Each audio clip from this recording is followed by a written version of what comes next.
안녕하세요. 저는 올해 40을 넘긴 지금은 작은 반찬 가게를 꾸리며 사는 평범한 여자입니다. 한때는 12년 동안 한 집안의 맏며느리로 살았고 지금은 친정엄마와 단둘이 살고 있어요. 오늘 이 이야기를 꺼내는 건 병원 창구 앞에서 종이 한 장을 받아들고 그 자리에 굳어버렸던 제가 어떻게 다시 일어섰는지 그 시작을 누군가에게는 꼭 들려주고 싶어서입니다. 그 시작은 친정엄마 병원비 한 장이었거든요. 이야기 시작 전 저희 채널을 구독해 주시면 오늘 하루 큰 행운이 가득하시길 빌겠습니다. 오늘 이야기 시작합니다. 그날 저는 원무과 창구 앞에 서 있었습니다. 유리창 너머로 직원이 종이 한 장을 밀어 넣어줬는데 누적 입원비가 300만 원이라고 찍혀 있더라고요. 그 숫자를 보는 순간 손끝이 차가워졌습니다. 접지도 못하고 가방에 넣지도 못하고 그냥 두 손으로 든 채로 한참을 서 있었어요. 뒷사람이 저기요, 좀 비켜주세요. 하고 부를 때까지 제가 줄을 막고 서 있는 줄도 몰랐습니다. 병실로 올라가니 엄마는 침대에 누워 손등에 링거줄을 꽂은 채 천장을 보고 있었습니다. 그런데 제가 들어서자마자 엄마 눈이 향한 건 제 얼굴이 아니라 제 손에 들린 그 봉투였어요. 미경아, 그거 많이 나왔지? 엄마, 그건 내가 알아서 할게. 밥부터 좀 먹자. 저는 회사에서 반차를 내고 달려온 옷차림 그대로 머리맡에 놓인 죽 그릇부터 치웠습니다. 절반도 못 비운 죽은 이미 굳어 있었고 약봉지는 날짜별로 가지런히 묶여 있었어요. 엄마는 아파도 약봉지 하나를 그렇게 반듯하게 모아두는 사람이었습니다. 간호사가 다음 검사 일정을 일러주고 나가자 엄마는 제 소매를 슬그머니 잡았습니다. 미경아, 엄마 그냥 집에 가면 안 되겠니? 이러다 너 진짜 큰일 난다. 엄마가 왜 돈 걱정을 해? 지금은 몸만 생각해. 병원이 뭐 대단한 데라고. 약만 타서 집에서 먹으면 되지. 사위한테도 미안해서 얼굴을 못 들겠다. 저는 웃었습니다. 엄마 앞에서는 늘 웃었어요. 그런데 웃으면서 휴대폰을 켜고 메모장에 손가락을 옮기고 있었습니다. 남은 적금이 얼마인지, 카드 한도가 얼마나 남았는지, 월급날이 며칠인지, 엄마 손을 쓰다듬는 손과 숫자를 적는 손이 따로 노는 그 느낌. 그게 그렇게 서글프더라고요. 그날 저녁 집에 돌아왔습니다.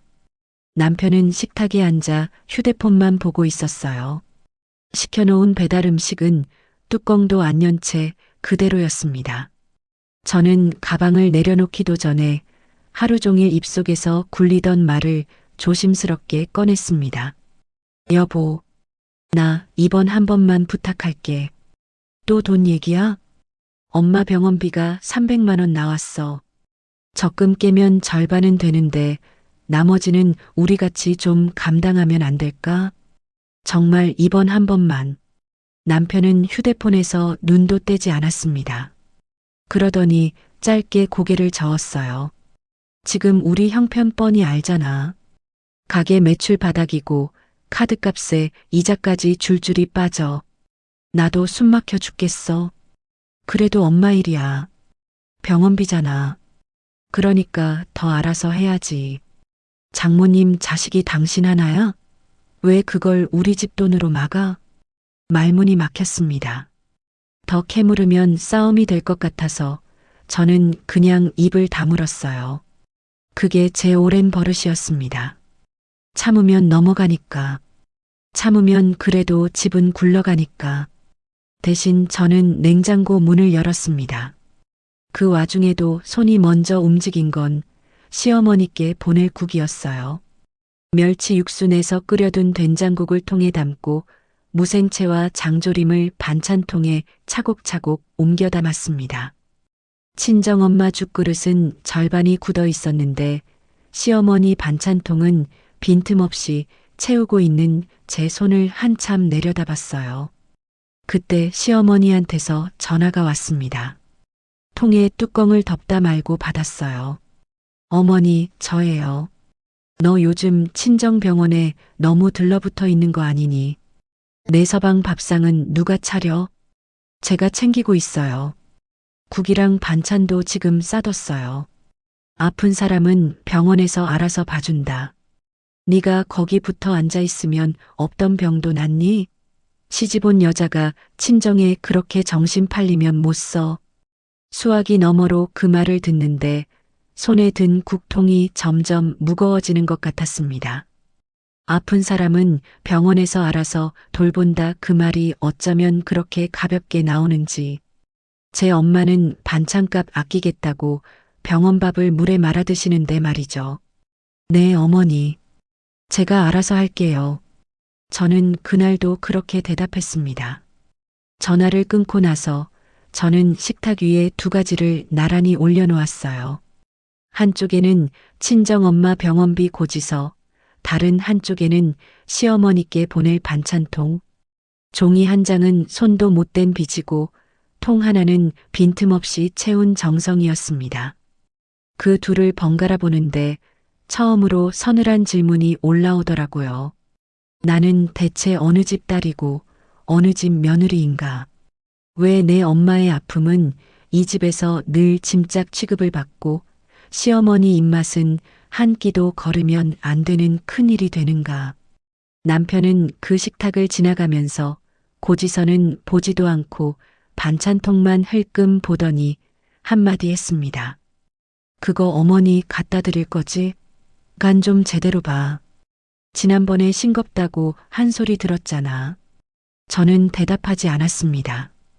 다만 그 순간 12년 동안 한 번도 흔들린 적 없던 무언가가 가슴 한가운데서 아주 천천히 금이 가기 시작하는 소리를 들었어요. 그 무렵 저는 하루를 두 번 사는 사람 같았습니다. 새벽엔 병원 딸이었고, 낮엔 회사 직원이었고, 저녁엔 그 집 며느리였어요. 그런데 그 세 가지 중에 제일 눈치를 봐야 하는 게 어느 쪽이었는지 아세요? 정작 제 핏줄인 친정 쪽이었습니다. 그날도 출근 전에 병원부터 들렀어요. 엄마 세숫대야에 미지근한 물을 받아 갈아드리고 수건을 적셔 손이며 얼굴을 닦아드렸습니다. 환자복 소매가 졌길래 제 옷소매로 마저 훔쳤어요. 엄마는 잠결에도 벌써 가니? 너 밥은 먹었어? 엄마는 괜찮으니까 너부터 챙겨. 하면서 제 손을 놓지 못했습니다. 그 손을 떼어내고 병원을 나와 회사 화장실에서 젖은 소매를 손 말리는 바람에 갖다 대고 한참 말렸습니다. 그렇게라도 안 하면 책상에 앉아 일이 손에 안 잡혔거든요. 점심시간이 됐습니다. 엄마한테 보낼 죽을 사러 나가려는데 휴대폰이 울렸어요. 남편이었습니다. 나가는 김에 어머니 전복죽도 하나 사와. 요즘 입맛 없다고 하시잖아. 당신이 그런 건 좀 알아서 챙겨. 저는 병원 근처 죽집에 들러 엄마 흰죽 하나, 시어머니 전복죽 하나를 샀습니다. 흰죽은 제일 싼 거였고 전복죽은 그 가게에서 제일 비싼 거였어요. 그걸 양손에 나눠 들고 나오는데 어쩐지 두 봉지의 무게가 똑같지가 않더라고요. 병원복도 벤치에 앉아 편의점 김밥으로 끼니를 때웠습니다. 엄마 죽 때우는 동안 김밥 두 줄을 입에 우겨 넣었어요. 그러고는 결제 내역을 확인하려고 휴대폰을 켰습니다. 시어머니 전복죽값, 엄마 간병용 물티슈값, 환자용 빨대컵값. 그게 전부 부부 공동생활비 통장에 연결된 가족카드로 빠져나가 있었어요. 같은 카드였습니다. 그런데 시어머니 입에 들어가는 죽이랑 엄마 손등 닦는 물티슈가 같은 통장에서 나갔다는 게 그날따라 이상하게 마음에 걸렸어요. 저녁에 집에 들어가니 시어머니가 거실 소파에 앉아 계셨습니다. 제가 사다 드린 전복죽 뚜껑을 열어 한 숟갈 떠보더니 인상을 쓰셨어요. 이게 전복죽이니 맹물죽이니 간이 왜 이렇게 싱거워? 며느리가 사오는 것도 참 성의가 없다. 옆에서 남편이 거들었습니다. 어머니 입맛 더 떨어지면 어쩌려고 그래. 여보, 다음부턴 한우 장조림이라도 같이 해드려. 그 정도는 해야 드시지. 저는 싱크대 앞에서 손을 멈췄습니다. 한우 장조림. 그 말을 듣는데 낮에 엄마가 했던 말이 같이 떠올랐어요. 병원밥 반찬이 짜다고 그냥 밥을 물에 말아서 김치 한 조각으로 드셨다는 말. 반찬값이 아까워서가 아니라 딸 살림에 한 푼이라도 보탬이 될까 싶어서요. 한쪽에서는 한우를 찾고 한쪽에서는 물에 만밥을 드시고 같은 핏줄도 아닌데 왜 무게가 이렇게 다른 걸까요? 네. 다음엔 신경 쓸게요. 저는 그날도 그렇게 대답했습니다. 며칠 뒤 병원에서 문자가 왔어요. 추가 검사비 안내였습니다. 액수를 보고 회사 계단참으로 나가 사람 없는 틈에 적금 해지 상담 전화를 걸었어요. 상담원이 중도 해지하면 이자가 거의 없다고 정말 해지하시겠냐고 2번이나 물었습니다. 네, 해주세요. 그 말 한마디 하는데 목이 메더라고요. 같은 시간에 남편은 어땠는지 아세요? 그날 저녁 밥상에서 제가 검사비 얘기를 꺼내려고 하니까 가게가 어렵다는 말로 슬쩍 화제를 돌렸습니다. 그러더니 전화가 한 통 오니까 목소리가 싹 바뀌더라고요. 아, 네네. 원장님, 예약 시간 바뀌었다고요? 네네. 어머니는 제가 꼭 모시고 갈게요. 좋은 걸로 잘 부탁드립니다. 감사합니다. 병원비 얘기엔 한숨부터 쉬던 사람이 무슨 예약 전화에는 그렇게 다정할 수가 없었어요. 통화하는 그 사람 휴대폰 화면에 병원 이름이 떴는데 백년암 방병원이라고 적혀 있었습니다. 그때는 그냥 시어머니 건강검진이나 받으시나 보다 하고 넘겼어요. 그게 뭘 의미하는지 그땐 정말 몰랐거든요. 알았더라면 그 화면을 더 똑똑히 봐뒀을 텐데요. 그날 밤이었습니다. 잠이 안 와서 휴대폰을 만지작거리는데 친척 단체방에 알림이 떴어요. 시어머니가 올린 글이었습니다. 우리 며느리가 요즘 친정병원에 아주 살다시피 해요. 시댁은 뒷전이고 아들 밥은 누가 챙기는지 원. 시집 왔으면 어디가 자기 집인지 알아야지. 그 밑으로 친척들이 하나둘 댓글을 달기 시작했습니다. 요즘 며느리들이 다 그렇지 뭐. 그래도 시댁이 먼저지. 친정만 챙기면 쓰나. 화면 불빛이 어두운 방을 비추는데 손이 부들부들 떨렸어요. 그런데 이상하죠. 그날 저는 울지 않았습니다. 예전 같으면 입을 뒤집어 쓰고 혼자 사귀었을 텐데 그날은 손가락이 다른 데로 움직였어요. 그 글을 천천히 캡처했습니다. 1장, 2장, 댓글까지 빠짐없이요. 그리고 사진첩 맨 구석에 폴더를 하나 만들어 조용히 넣어뒀습니다. 왜 그랬는지는 저도 잘 몰랐어요. 그냥 언젠가 이게 필요할 것 같았습니다. 억울하면 울던 사람이 그날 처음으로 우는 대신 저장을 했어요. 그게 시작이었다는 걸 그때는 저도 미처 몰랐습니다. 사람이 무너지는 데는 큰일이 필요한 게 아니더라고요. 저는 통장 하나 때문에 병원 화장실 칸에 쪼그려 앉아 한참을 울었습니다. 그것도 제가 가진 통장이 아니라 엄마가 숨겨둔 통장 하나 때문에요. 그날은 엄마 병실에 새 환자가 들어오는 날이었습니다. 침대 사이에 커튼을 치고 엄마 짐을 한쪽으로 옮겨야 했어요. 낡은 속옷 가방을 정리하는데 안주머니에서 뭔가 딱딱한 게 만져졌습니다. 꺼내보니 색이 다 바랜 통장이었어요. 겉면에 엄마 글씨로 뭐라고 적힌 봉투에 쌓여 있었습니다. 엄마, 이 통장 뭐야? 엄마가 잠깐 멈칫하더니 별거 아니라는 듯 손을 저었어요. 아이고, 그거 아무것도 아니다. 돈도 얼마 없어. 그냥 넣어둬. 통장을 펴봤습니다. 제가 시집가던 해부터 엄마가 몇만 원씩, 10만 원씩 야금야금 모은 돈이 200만 원 남아 있었어요. 봉투 겉면엔 이렇게 적혀 있었습니다.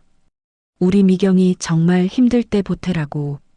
입금 날짜를 보니 명절 다음 날, 제 생일 다음 날, 그런 날짜들이었습니다.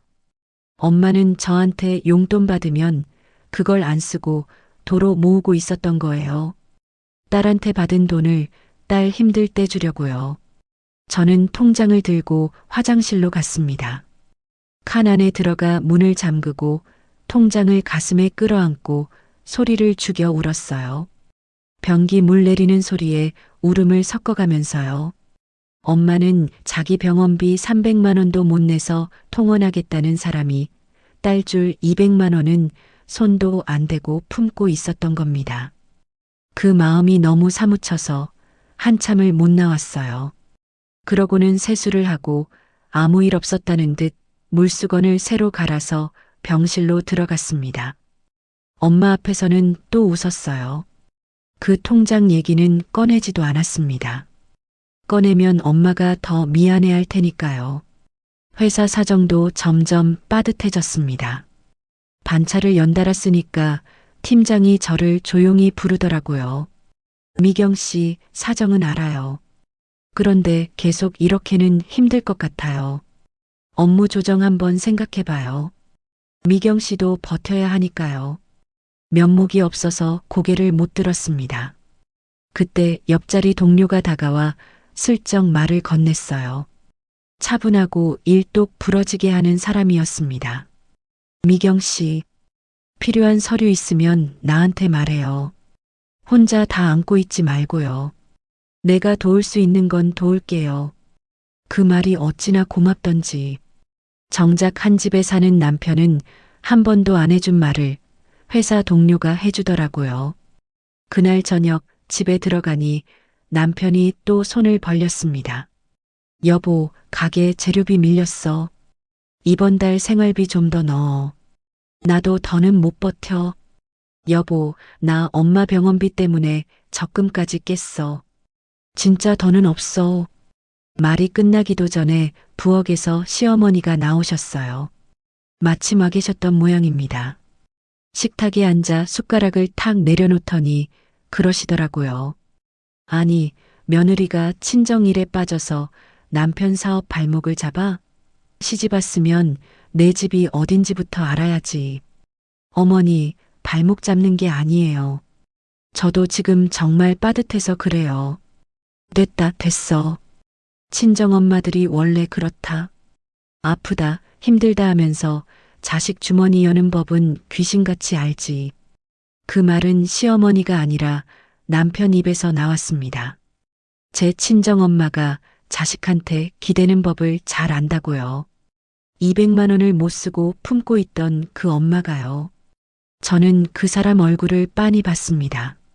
자기 어머니 앞에서는 단 한 번도 제 편을 들어준 적 없던 그 얼굴을요. 대꾸하지 않고 설거지를 시작했습니다. 손이 떨려서였을까요? 비누 묻은 접시가 손에서 미끄러졌어요. 싱크대 안에서 쨍그랑 하고 접시가 깨졌습니다. 남편이 벌떡 일어났어요. 그런데 그 사람 입에서 처음 나온 말이 뭐였는지 아세요? 어머니 놀라셨잖아. 당신 지금 뭐 하는 거야? 접시 하나도 제대로 못 잡아? 깨진 접시가 아니라 어머니 놀란 가슴부터 걱정하더라고요. 시어머니는 혀를 끌끌 차면서 한마디 보탰습니다. 봐라, 저 성질. 며느리가 갈수록 사나워지네. 저러다 집안일 한번 크게 내겠어. 저는 아무 말도 하지 않았습니다.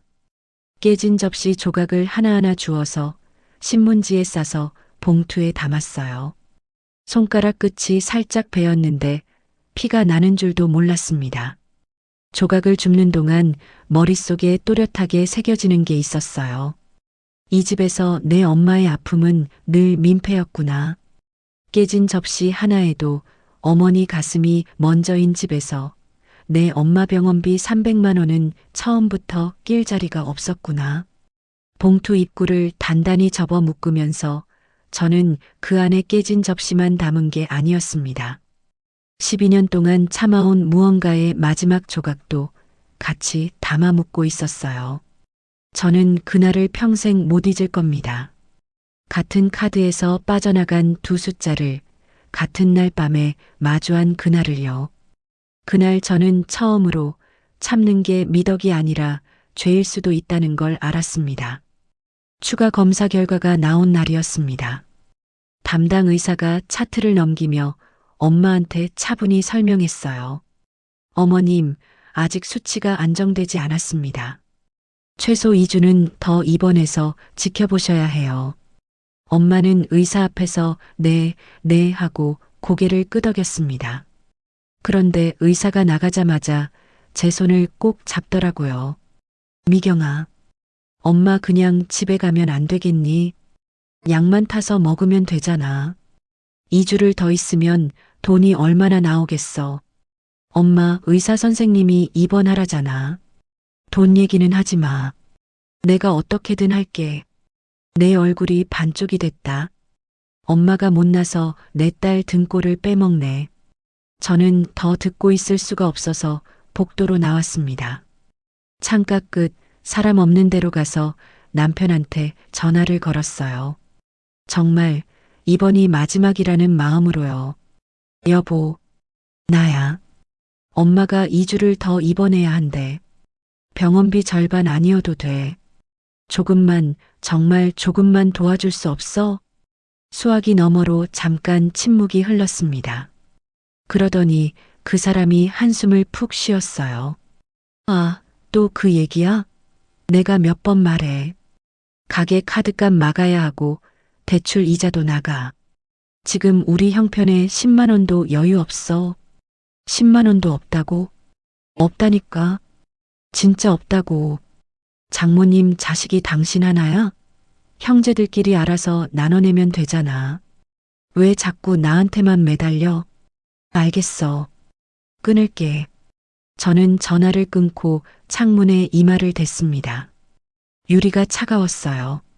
한참을 그러고 있다가 손등으로 눈물을 닦고 병실로 들어갔습니다.